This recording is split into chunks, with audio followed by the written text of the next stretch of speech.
Hello दोस्तों, मैं नाम संदीप और स्वागत है आपका भी अचीवर्स में। देखिए, हम लोगों की पॉलिटी की जो क्लास चल रही है वो तो चलती रहेंगी और उसमें हम लोगों ने फंडामेंटल राइट्स में पहुंच गए हैं और 12 और 13 आर्टिकल हम लोगों ने कवर कर लिया है। आज से आप लोगों की एनसीईआरटी की क्लास शुरू हो रही है। देखिए, एनसीईआरटी जो है बताने की जरूरत नहीं है कि हर एग्जाम के लिए अब बहुत ज्यादा इंपॉर्टेंट हो गई है एनसीईआरटी। ठीक, तो ये चीज हम लोग कवर कर लेते हैं। क्लास 6 की एनसीईआरटी की हिस्ट्री की शुरुआत आज हम लोग कर रहे हैं और ये पूरी क्लास 6 से क्लास 12 तक चलेगी।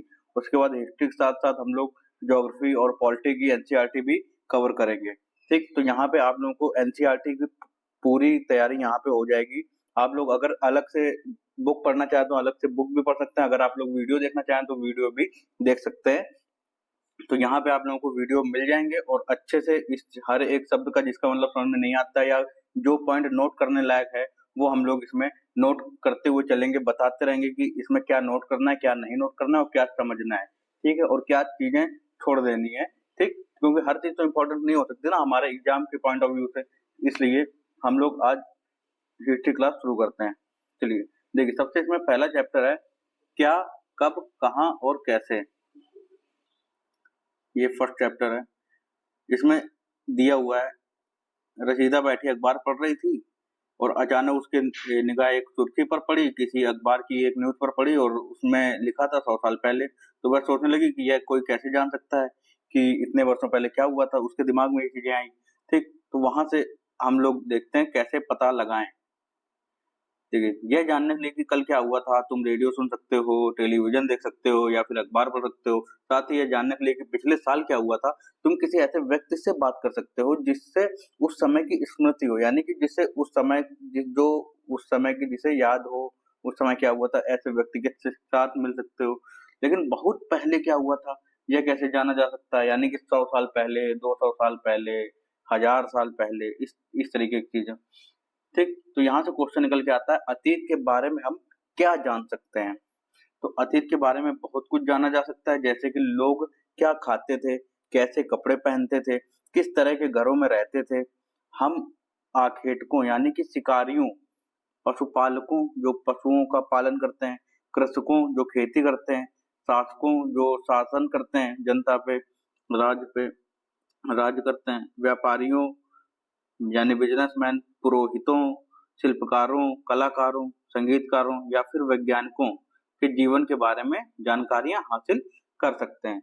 यही नहीं, हम यह भी पता कर सकते हैं कि उस समय बच्चे कौन से खेल खेलते थे, कौन सी कहानियां सुना करते थे, कौन से नाटक देखा करते थे या फिर कौन से गीत गाते थे। ये भी हम लोग पता लगा सकते हैं, क्योंकि जो कि आज के टाइम में भी हम लोग करते हैं। इसलिए वहां की उस समय के टाइम की चीजें भी हम लोग पता कर सकते हैं। तो लोग कहाँ रहते थे, देखिए इसमें दिया हुआ मानचित्र 1 में पृष्ठ 2 में नर्मदा नदी का पता लगाओ। तो सबसे पहले हम लोग नर्मदा नदी देख लेते हैं भाई कहाँ है। ये रहा आपका मैप, ये हमारा प्यारा भारत और इसमें नर्मदा नदी आपको ये दिख रही है। ये जो क्षेत्र है ये मध्य प्रदेश का क्षेत्र है और नर्मदा नदी हम लोग को दिख रही है, ये ये बहती हुई। ठीक है, ठीक है भाई, पता लगा लिया हमने। अब देखते हैं आगे क्या दिया हुआ है।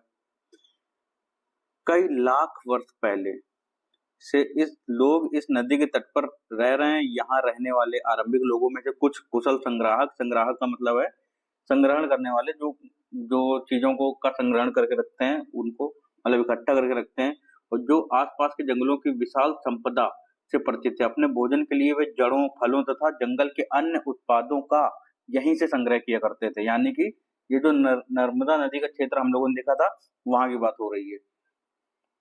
वे जानवरों का आखेट यानी कि शिकार, देखिए शिकार का मतलब आखेट होता है, ये आप लोग नोट करके रखिए अगर नहीं पता है तो। वैसे तो पता ही होगा। ठीक, लेकिन आखेट का मतलब क्या है, शिकार है। तो शिकार भी करते थे।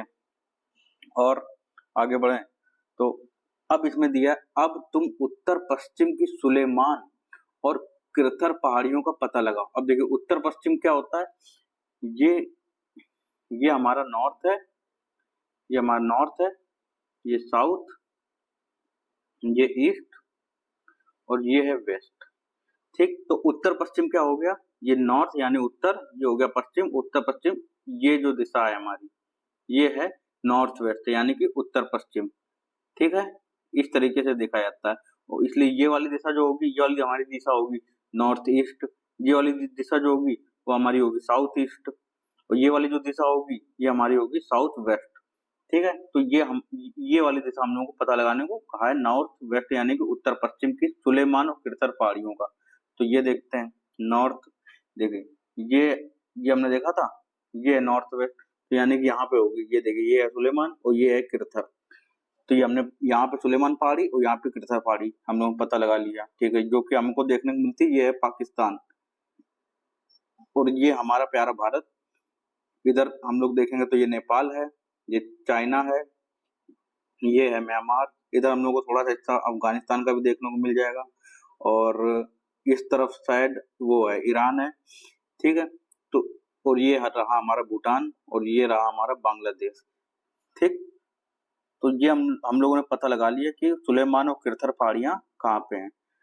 इसी क्षेत्र में कुछ ऐसे स्थान हैं जहां लगभग 8,000 वर्ष पूर्व स्त्री पुरुषों ने सबसे पहले गेहूं तथा जौ जैसी फसलों को उपजाना आरंभ किया था, यानी कि उगाना शुरू किया था सुलेमान और किरथर पहाड़ियों पे। ये पॉइंट आप लोगों को नोट कर लेना है।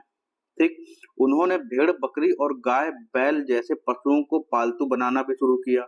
ये लोग गांवों में रहते थे। उत्तर पूर्व में गारो तथा मध्य भारत में विंध्य पहाड़ियां। उत्तर पूर्व देखिए, अभी हम लोगों ने बात की ना उत्तर पूर्व यानी कि नॉर्थ ईस्ट, ये वाली दिशा की बात हो रही है। उत्तर पूर्व में गारो पहाड़ियां, ये हम रहा, ये देखिए ये हिस्सा हमारा उत्तर पूर्व है, तो ये हमारी गारो पहाड़ियां ये हुई। ठीक है, ये हमारा मेघालय का क्षेत्र है। ठीक, तो उत्तर पूर्व में गारो की पहाड़ी से मध्य भारत में विंध्य पहाड़ियां, मध्य भारत ये है, तो ये हमारी हो गई विंध्य पहाड़ियां, ये हमें दिख रही हैं। ठीक, विंध्य पहाड़ियां का पता लगा लिया। ये कुछ अन्य ऐसे क्षेत्र थे जहां कृषि का विकास हुआ। ठीक, तो कहाँ क्षेत्र कृषि का विकास हुआ? गारो पहाड़ियों में और विंध्य पहाड़ियों में। ठीक है, जहां सबसे पहले चावल उपजाया गया। ठीक है, और वे स्थान विंध्य के उत्तर में स्थित है। ये विंध्य क्षेत्र विंध्य के उत्तर यानी कि ऊपर साइड हम लोग मान सकते हैं यहाँ पे। ठीक, विंध्य के उत्तर में स्थित थे। उसके बाद अब देखते हैं आगे, मानचित्र पर सिंधु तथा इसकी सहायक नदियों का पता लगाने का प्रयास करो। ठीक है, अब इसके सिंधु और सबसे पहले तो इसको हटा लेते हैं। ये जो गीचा पूची कुची पूची हो गई है, इसको हटा देते हैं। जल्दी से हट जाओ भैया, डिस्टर्ब हो रहा है। ठीक है, हट जाओ, हट क्यों नहीं रहा है भाई? चलो ठीक है, तो ये हमारा हो गया ये। हाँ, क्या क्या बोला था? मानचित्र पर सिंधु तथा इसकी सहायक नदियों का पता लगाने का प्रयास करो। अब भाई सिंधु नदी देखो कहाँ है। सिंधु नदी हम बहती है पाकिस्तान, तो ये है हमारी सिंधु नदी। और इसकी सहायक नदियां कौन कौन सी हो गई? झेलम, चेनाब, रावी, सतलज और ब्यास। ये हमारी क्या है? सिंधु नदी की सहायक नदियां हैं। हम लोगों ने पता लगा लिया। सहायक नदियां उन्हें कहते हैं, देखिए यहाँ पे सहायक नदियों की बात की, तो जिसको नहीं पता सहायक नदियां क्या हैं, तो यहाँ से आप लोग देखें, जो एक बड़ी नदी में मिल जाती। ये है, जैसे मान लेते हैं ये हमारी गंगा नदी बह रही है। ठीक है, यहाँ से हमारी आ गई यमुना नदी, गंगा नदी यहाँ से आके मिल गई। ठीक है, तो ये हमारी हो गई सहायक नदी यमुना नदी। ये हमारी मुख्य नदी है गंगा नदी। ठीक है, यहाँ से और नदी आके आके जो मिल जाती हैं, ये सब गंगा की सहायक नदियां मानी जाएंगी। ठीक, तो इस तरीके से हम लोग जानते हैं सहायक नदियां क्या है, जो एक बड़ी नदी में मिल जाती हैं। लगभग 4,700 वर्ष पूर्व इन्हीं नदियों के किनारे, किन नदियों के किनारे? ये जो हम लोगों ने सिंधु और इसकी सहायक नदियों की बात की, इन्हीं नदियों के किनारे कुछ आरंभिक नगर फले फूले, यानी कि जो आरंभिक नगर शुरुआती हमारी एक प्रकार से बस्ती आप समझ सकते हैं, तो वो उसकी शुरुआत इन्हीं नदियों के किनारे हुई है। यानी कि सिंधु को आपको ध्यान होगा, सिंधु को सिंधु नदी और जो है इंडस रिवर ये बोलते हैं। ठीक, इंडस के नाम से हमारे भारत का नाम इंडिया पड़ा था। सिंधु से हिंदू बना और हिंदू से हिंदुस्तान, इस तरीके से बना है, तो ये चीज हम लोग पता होगी। ठीक, उसके बाद आरंभिक नगर फले फूले गंगा व इसकी सहायक नदियों के किनारे तथा समुद्र तटवर्ती इलाकों में नगरों का विकास लगभग 2500 वर्ष पूर्व हुआ। गंगा और उसकी सहायक नदियों के किनारे हुआ और समुद्र तटवर्ती इलाकों में नगरों का विकास लगभग 2500 वर्ष पूर्व हुआ। ठीक है, उसके आगे बात करते हैं, गंगा तथा इसकी सहायक नदी सोन का पता लगाओ। ठीक है, तो गंगा तो हम लोगों को पता है, मुख्य रूप से गंगा कहाँ बहती है, हमारे उत्तर क्षेत्र में, उत्तर प्रदेश में बहती है। तो इसकी जो ये रही हमारी गंगा नदी, और इसकी जो सहायक नदी ये है हमारी सोन नदी, जो नीचे की तरफ से आके इसमें मिल जाती है। तो ये है हमारा सोन नदी। ठीक है भाई, पता लगा लिया सोन नदी का। गंगा के दक्षिण में इन नदियों के आसपास का क्षेत्र प्राचीन काल में मगध यानी वर्तमान बिहार नाम से जाना जाता था। ठीक, अब गंगा के दक्षिण में इन नदियों के आसपास का क्षेत्र, यानी कि जो गंगा नदी है उसके दक्षिण में कौन सी नदी आके मिल रही है, सोन नदी।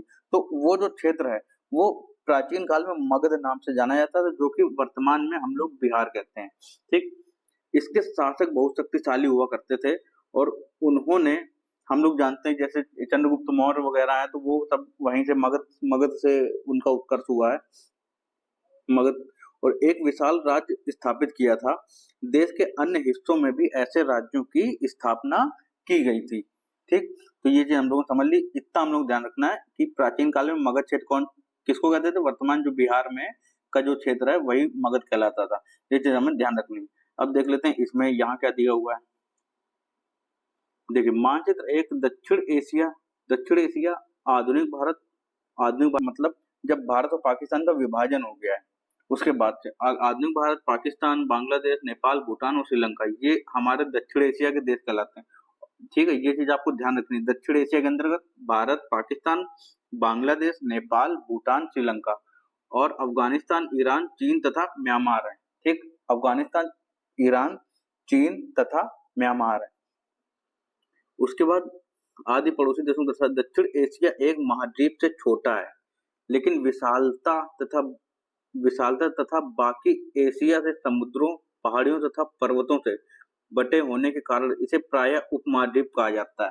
ठीक है, ये बहुत ही इंपॉर्टेंट चीज है, ये आपको नोट करके रख लेनी है। बाकी आगे बात करते हैं। लोगों ने सदैव उपमहाद्वीप के एक हिस्से से दूसरे हिस्से तक यात्रा की। कभी कभी हिमालय जैसे ऊंचे पर्वतों, पहाड़ियों, रेगिस्तान, नदियों तथा समुद्रों के कारण यात्रा जोखिम भरी होती थी। फिर भी ये यात्रा उनके लिए असंभव नहीं थी। अतः कभी लोग काम की तलाश में, तो कभी प्राकृतिक आपदाओं के कारण एक स्थान से दूसरे स्थान जाया करते थे। कभी कभी सेनाएं दूसरे क्षेत्रों पर विजय हासिल करने के लिए जाती थी।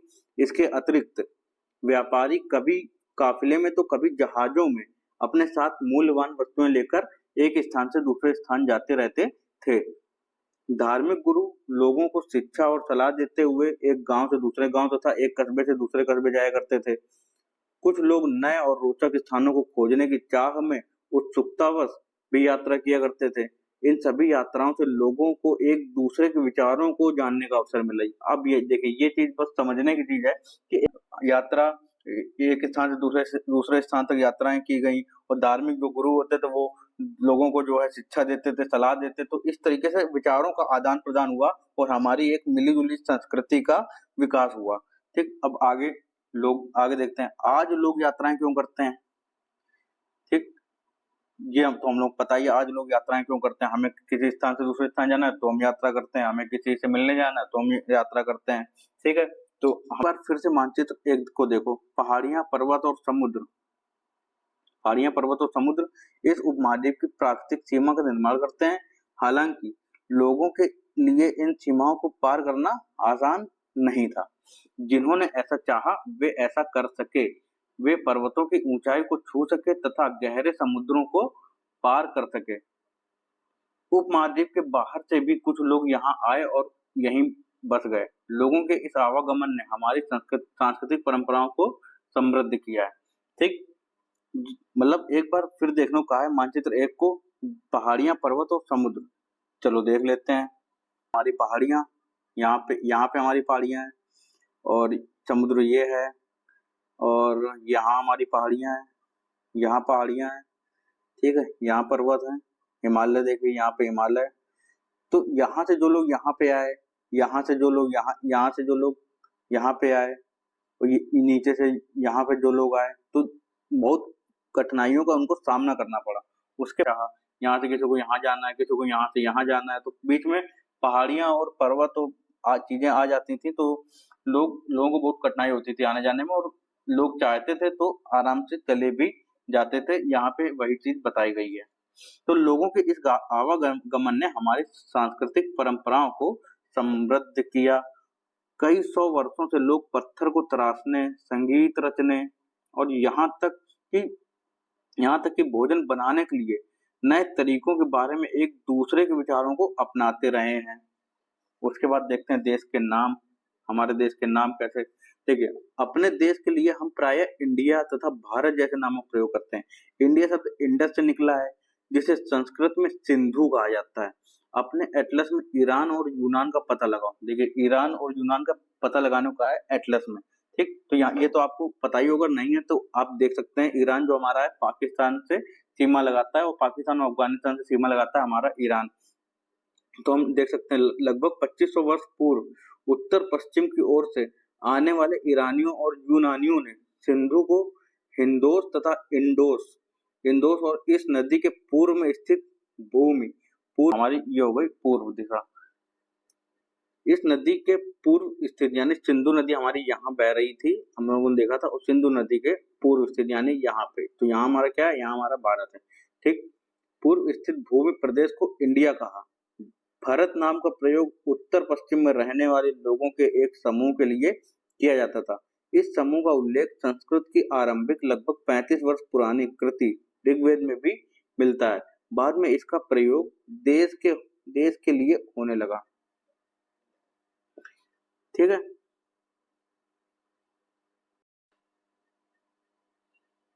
अब इसके आगे बात करते हैं अतीत के बारे में कैसे जाने, ठीक है। अतीत की जानकारी हम कई तरह से प्राप्त कर सकते हैं। इनमें से एक तरीका अतीत में लिखी गई पुस्तकों को ढूंढना और पढ़ना है, ये एक तरीका है। ये पुस्तकें हाथ से लिखी होने के कारण पांडुलिपि कही जाती है। अब यहाँ पे देखिए पांडुलिपि किसे कहते हैं, जो पुस्तकें हाथ से लिखी होती हैं उन्हें पांडुलिपि कहते हैं, ठीक। ये हम लोगों को नोट कर लेना है बस ये पॉइंट। अंग्रेजी में पांडुलिपि के लिए प्रयुक्त होने वाला जो शब्द है वो है मैन्युस्क्रिप्ट। पांडुलिपि को इंग्लिश में मैन्युस्क्रिप्ट बोलते हैं। यह शब्द लैटिन शब्द मेनू, जिसका अर्थ हाथ है, मेनू का अर्थ क्या है, हाथ है, से निकला है, यानी मैन्युस्क्रिप्ट, मेनू लैटिन भाषा का शब्द मैनुस निकला है, जिसका मतलब होता है हाथ, ठीक। ये पांडुलिपियां प्रायः ताड़ पत्रों या हिमालय क्षेत्र में उगने वाले भूर्ज नामक पेड़ की छाल से विशेष तरीके से तैयार भोजपत्र पर लिखी मिलती हैं। ये पॉइंट हम लोग को नोट कर लेना है। पांडुलिपियां कहाँ से मिलती थी, ताड़ पत्रों से, यानी कि जो पत्ते होते हैं उन प्रकार के जो पेड़ के होते हैं उनसे, या फिर हिमालय क्षेत्र में एक पेड़ पाया जाता था, एक पेड़ जो है वो उसका नाम है भूर्ज नामक पेड़, ठीक। तो भूर्ज जो पेड़ का नाम है ये हमें नोट करके रख लेना। किस क्षेत्र में पाया जाता था, हिमालय क्षेत्र में उगने वाले भूर्ज नामक पेड़ की छाल से विशेष तरीके से तैयार भोजपत्र पर लिखी मिलती है, ठीक। अब यहाँ देख लेते हैं क्या लिखा हुआ, ताड़ पत्रों से बनी पांडुलिपि का एक पृष्ठ, ये हमें पृष्ठ दिया हुआ है। अब देखिए इसमें क्या लिखा हुआ क्या नहीं, बिल्कुल कुछ नहीं समझ में आ रहा है भाई। देखते हैं, यह पांडुलिपि लगभग 1000 वर्ष पहले लिखी गई थी। किताब बनाने के लिए ताड़ के पत्तों को काटकर, ताड़ के पत्ते थे उनको काटकर उनके अलग अलग हिस्सों को एक साथ बांध दिया जाता था। भूर्ज पेड़ की छाल से बनी ऐसी ही एक पांडुलिपि को तुम यहाँ देख सकते हो। तो ये है पांडुलिपि, और यहाँ पे देखिए यहाँ पे एक वो ये छेद बना हुआ है, यहाँ से जोड़ा जाता था, और भी पूरे एक प्रकार से पन्ने पन्ने टाइप के बना लिए जाते थे और उनको जोड़ दिया जाता था यहाँ से, ठीक।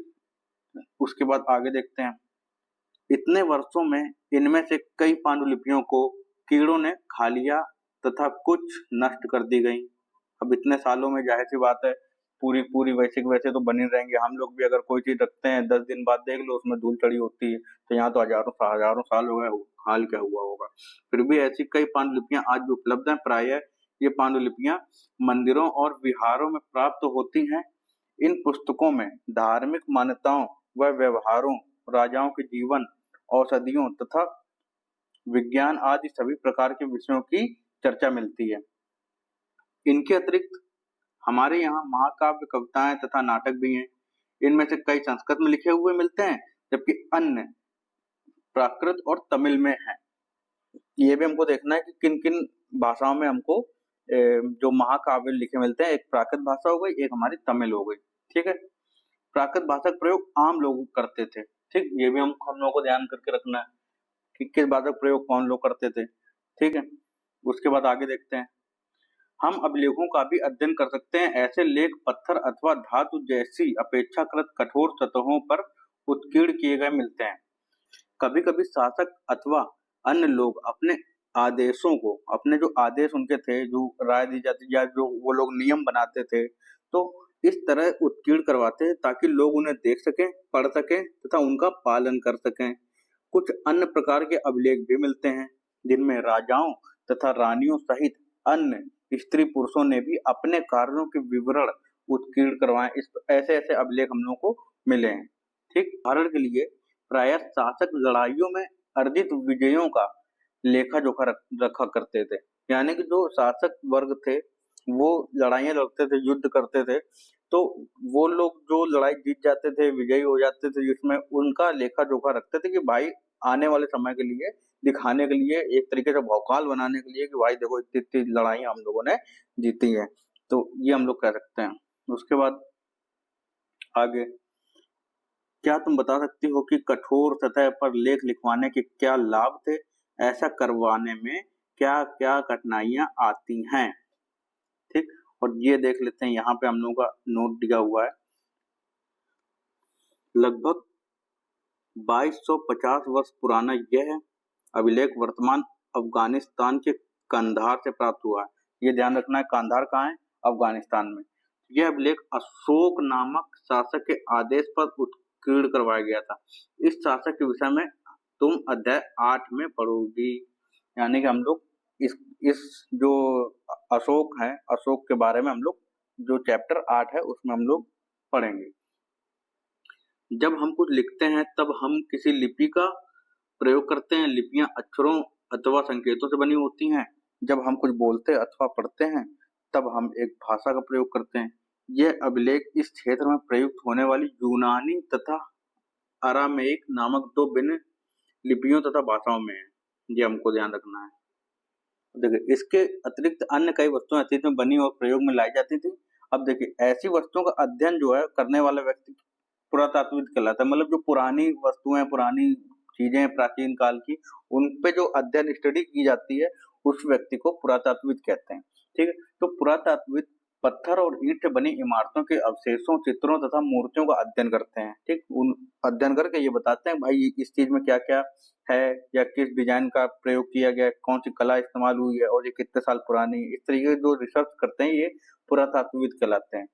हथियारों, बर्तनों, आभूषणों और तथा सिक्कों की प्राप्ति के लिए छानबीन तथा खुदाई भी करते हैं पुरातात्विद।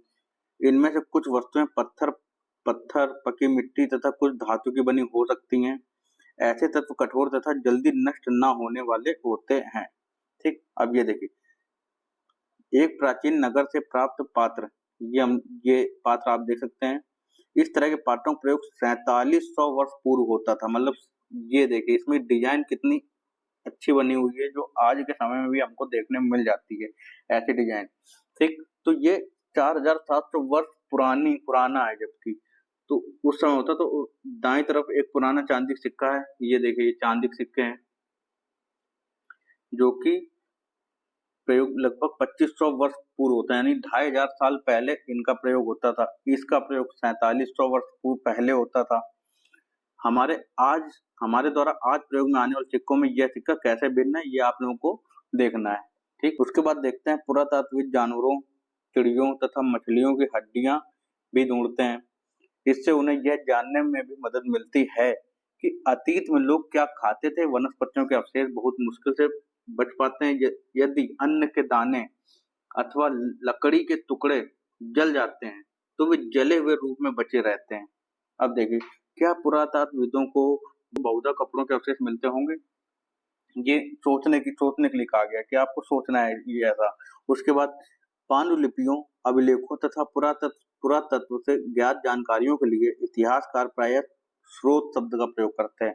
जो भी हम लोग जानकारी इकट्ठा करते हैं किसी इतिहास को जानने के लिए, तो उसके लिए जिन सामग्रियों का जिनका प्रयोग करते हैं, जैसे अभिलेख हो गए, पांडुलिपियां हो गई, इसके लिए हम लोग स्रोत शब्द का इस्तेमाल करते हैं कि इसको जानने का स्रोत हमारा अभिलेख है, इसको जानने का स्रोत हमारे पांडुलिपियां हैं। फिर उसके बाद बात करते हैं इतिहासकार उन्हें कहते हैं जो अतीत का अध्ययन करते हैं।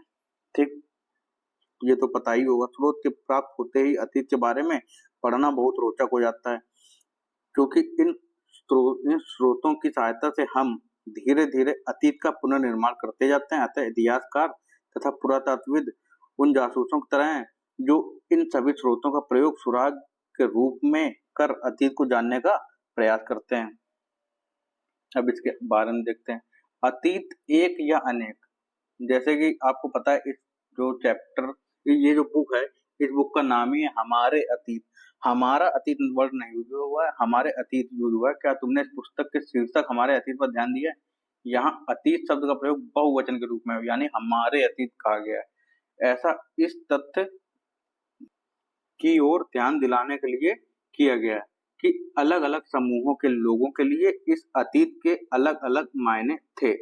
उदाहरण के लिए पशुपालकों, कृषकों का जीवन राजाओं तथा रानियों के जीवन से तथा व्यापारियों का जीवन शिल्पकारों के जीवन से बहुत भिन्न था।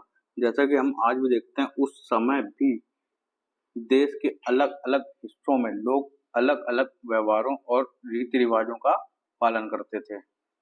उदाहरण के लिए आज अंडमान द्वीप के अधिकांश लोग अपना भोजन मछलियां पकड़कर, शिकार करके तथा फल फूल के संग्रह द्वारा प्राप्त करते हैं। इसके विपरीत शहरों में रहने वाले जो लोग हैं वो खाद्य आपूर्ति के लिए अन्य व्यक्तियों पर निर्भर करते हैं। इस तरह के भेद अतीत में भी विद्यमान थे। ठीक, ये चीज हम लोग को समझ में आ गई। उसके बाद आगे देखते हैं, इसके अतिरिक्त एक अन्य तरह का भेद है, उस समय शासक अपनी विजयों का लेखा जोखा रखते थे। यही कारण है कि हम उन शासकों तथा उनके द्वारा लड़ी जाने वाली लड़ाइयों के बारे में काफी कुछ जानते हैं, क्योंकि वो लोग अपना लेखा जोखा रखते थे, इसलिए हम लोग जान पाए कि ये लोग क्यों लड़ते थे, क्यों क्यों ऐसा वो लड़ाइयाँ करते थे, राज्यों को हड़पने के लिए करते थे, या फिर अपने जो वर्चस्व है उसको बनाए रखने के लिए लड़ाइयाँ लड़ते थे। ये चीज हम लोग इनसे पता चलता है। जबकि शिकारी, मछुआरे, संग्राहक, कृषक अथवा पशुपालक जैसे आम आदमी प्राय अपने कार्यों का लेखा जोखा नहीं रखते थे।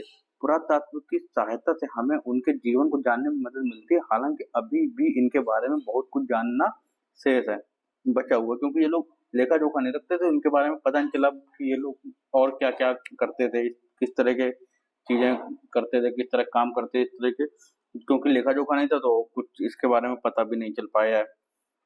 आगे देखते हैं तिथियों का मतलब, तो हमारी तारीखें हैं पिछली, उनका क्या मतलब है। अगर कोई तुमसे तिथि के विषय में पूछे तो तुम शायद उस दिन की तारीख, माह, वर्ष, जैसे कि 2000 इसी तरह का कोई और वर्ष बताओगे।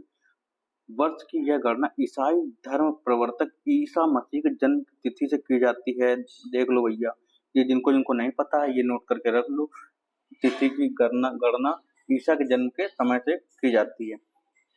2000 वर्ष कहने का तात्पर्य ईसा मसीह के जन्म के 2000 वर्ष के बाद से, यानी कि जब एक हम लोग कहते हैं कि एक ईस्वी, तो यानी कि एक ईस्वी जब ईसा मसीह जन्म हुआ उसको एक माना जाता है। उसके बाद 2, 3, 4 ऐसे करते करते आ गए हमारे 2000। तो 2000 जो 23 चल रहा है अगर, तो यानी कि ईसा के जन्म से 2023 वर्ष हो चुके हैं। ठीक, इस तरीके से कहते हैं। ईसा मसीह के जन्म के पूर्व की सभी तिथियां ईसा पूर्व, इससे पहले के रूप में जानी जाती हैं। ठीक, ईसा से पहले, ईसा पूर्व। ठीक, तो यानी कि ये मान लीजिए यहाँ से हम लोगों ने शुरू किया, यहाँ से 1, 2, 3, इसके पहले जो तिथियां 1, 2, 3 इस तरीके चले, तो ये हमारा 3 से 1 की तरफ आएगा, ये हमारा क्रम होगा ईसा पूर्व में। और जब हम लोग ईस्वी कहेंगे तो 1, 2, 3 चलेंगे ईस्वी, क्योंकि हम लोग को ऐसे ही तो बढ़ना है। तो ईसा मसीह के जन्म की सभी तिथियां ईसा पूर्व से पहले के रूप में जानी जाती। इस पुस्तक में हम 2000 का अपना आरंभिक बिंदु मानते हुए वर्तमान से पूर्व की तिथियों का उल्लेख करेंगे, यानी कि इस पुस्तक में हम लोग 2000 के 2000 जो है उसको हम लोग अपना आरंभिक बिंदु मानेंगे। ठीक, चलिए इसके आगे बात करते हैं, इतिहास और तिथियां। देखिए ये कुछ चीजें आपको नोट कर, अंग्रेजी में बीसी हिंदी में ईसा पूर्व का तात्पर्य बिफोर क्राइस्ट, ईसा पूर्व होता है। कभी कभी तुम तिथियों से पहले एडी यानी हिंदी में ईसवी लिखा पाती हो। यह एनो डोमिनी नामक दो लैटिन शब्दों से बना है। इसका तात्पर्य ईसा मसीह के जन्म के वर्ष से है। कभी कभी एडी की जगह सीई तथा बीसी की जगह बीसीई का प्रयोग होता है। सीई अक्षरों का प्रयोग कॉमन एरा तथा बीसीई का बिफोर कॉमन एरा के लिए होता है। हम इन शब्दों का प्रयोग इसलिए करते हैं क्योंकि विश्व के अधिकांश देशों में अब इस कैलेंडर का प्रयोग सामान्य हो गया है, जो कि हमारा कैलेंडर कहलाता है ग्रेगोरियन कैलेंडर। भारत में तिथियों के इस रूप का प्रयोग लगभग 200 वर्ष पूर्व आरंभ हुआ, यानी कि 2000 को हम लोगों ने माना है, 2000 से 200 वर्ष पूर्व मानते हैं, तब प्रयोग हुआ है। कभी कभी अंग्रेजी के बीपी अक्षरों का प्रयोग होता है। इसका तात्पर्य बिफोर प्रेजेंट यानी वर्तमान से पहले है। ठीक, पृष्ठ 3 पर दो तिथियां हैं, उनका पता लगाओ। इनके लिए तुम किस अक्षर समूह का प्रयोग करोगी? अब चलिए ये देख लेते हैं। हमारा 3। अब इसमें तिथियां कहाँ दी हुई हैं ये हम लोगों को देखना है। 2500 वर्ष पूर्व यानी कि 2500 बीसी मान सकते हैं इसको, बिफोर क्राइस्ट। और कोई तिथि दी नहीं है। एक ये तिथि दी हुई है 4700 वर्ष पूर्व, एक 2500 वर्ष पूर्व। तो इसके लिए हम लोग 2500 बीसी या 4700 बीसी लगा सकते हैं, यानी बिफोर क्राइस्ट। उसके बाद अन्यत्र चीजें क्या हैं, जैसा कि हमने पढ़ा, अभिलेख कठोर सतहों पर उत्तीर्ण करवाए जाते हैं। इनमें से कई अभिलेख कई सौ वर्ष पूर्व लिखे गए थे। सभी अभिलेखों में लिपियों और भाषाओं का प्रयोग हुआ है। समय के साथ साथ अभिलेखों में प्रयुक्त भाषाओं तथा लिपियों में बहुत बदलाव आ चुका है। विद्वान यह कैसे जान पाते हैं कि क्या लिखा था? इसका पता अज्ञात लिपि का अर्थ निकालने की एक प्रक्रिया द्वारा लगाया जा सकता है। इस प्रकार से अज्ञात लिपि को जानने की एक प्रसिद्ध कहानी उत्तरी अफ्रीकी देश मिस्र से मिलती है। लगभग 5000 वर्ष पहले यहाँ राजा रानी रहते थे। देखिए, ये एक लिपि दी हुई है, इसका जो पता लगाया है, इसका मतलब P है, इसका मतलब T, इसको O से किया है, इसको L से, क्योंकि ये L लॉयन समझ सकते हैं, ये M है, ये I S, इसके बाद ये K, ये L, देखिए यहाँ पे भी LIOPA, यहाँ D इसको लिया या फिर T लिया है, दोनों ही हो सकते हैं, RA है। उसके बाद आगे बढ़ते हैं। ये जो मिस्र के उत्तरी तट पर रोसेटा नामक एक कस्बा है, ये आपको ध्यान रखना है, रोसेटा नामक कस्बा मिस्र के उत्तरी तट पर। यहाँ से एक ऐसा उत्कीर्णित पत्थर मिला है जिस पर एक ही लेख 3 भिन्न भिन्न भाषाओं तथा लिपियों, यूनानी तथा मिस्री लिपि के 2 प्रकारों में है। कुछ विद्वान यूनानी भाषा पढ़ सकते थे। उन्होंने बताया कि यहाँ राजाओं तथा रानियों के नाम एक छोटे से फ्रेम में दिखाए गए, इसे कारतूस कहा जाता है। इसके बाद विद्वानों ने यूनानी तथा मिस्री संकेतों को अगल बगल रखते हुए मिस्री अक्षरों की समानार्थक ध्वनियों की पहचान की। जैसा तुम देख सकते हो, यहाँ L अक्षर के लिए शेर तथा A अक्षर के लिए चिड़िया के चित्र बने हैं। ये हम लोगों ने देखा, L के लिए शेर बना हुआ है, A के लिए ये चिड़िया बनी हुई है। वैसे तो ये चिड़िया कौवा लग रही है, अक्षर के लिए चिड़िया चित्र बने। एक बार जब उन्होंने ये जान लिया कि विभिन्न अक्षर किनके लिए प्रयुक्त हुए हैं, तो वे आसानी से अन्य अभिलेखों को भी पढ़ सके। तो ये हुआ हमारा पूरा चैप्टर खत्म। इसके बाद ये जो अभ्यास है ये आप लोगों को करना है, ये है आपका होमवर्क, आपको खुद से करना है। इसकी जो PDF है टेलीग्राम चैनल में आपको मिल जाएगी, और वहां से आप इस चैप्टर की PDF को आप लोग डाउनलोड कर सकते हैं और इसको सॉल्व कर सकते हैं और दोबारा पढ़ भी सकते हैं। ये आपको कुछ बनाना, कुछ तैयार नहीं करना है, ये तो बच्चों के लिए है, लेकिन आपको सोचना जरूर है कि क्या क्या पूछा जा सकता है। बस आपको सोचना है, इससे क्या है, सोचने की जो शक्ति है वो डेवलप होगी। बाकी उपयोगी शब्द जो हैं, यात्रा, पांडुलिपि का मतलब, अभिलेख का मतलब, पुरातत्व का मतलब, इतिहास का स्रोत, अज्ञात लिपि का अर्थ निकालना, ये सारी चीजें उपयोगी हैं। ये हो गई कुछ महत्वपूर्ण तिथियां। कृषि का आरंभ कब हुआ, सिंधु सभ्यता के प्रथम नगर ये कब हुए, गंगा घाट के नगर, मगध का बड़ा राज्य, और वर्तमान लगभग 2000 वर्ष से पूर्व। ठीक, तो ये सारे और ये क्वेश्चन जो हैं जिनको भी आंसर राइटिंग करनी है यूपीएससी की के एग्जाम, आईएएस पीसीएस की, तो वो यहाँ से अपना आंसर भी लिख सकते हैं, क्योंकि शुरुआत यहीं से करो तो ज्यादा बेटर होगी। ठीक है, तो ये हमारा हुआ चैप्टर खत्म, और इसके आगे अगला चैप्टर हम लोग कल की क्लास में करेंगे। तब तक के लिए थैंक यू।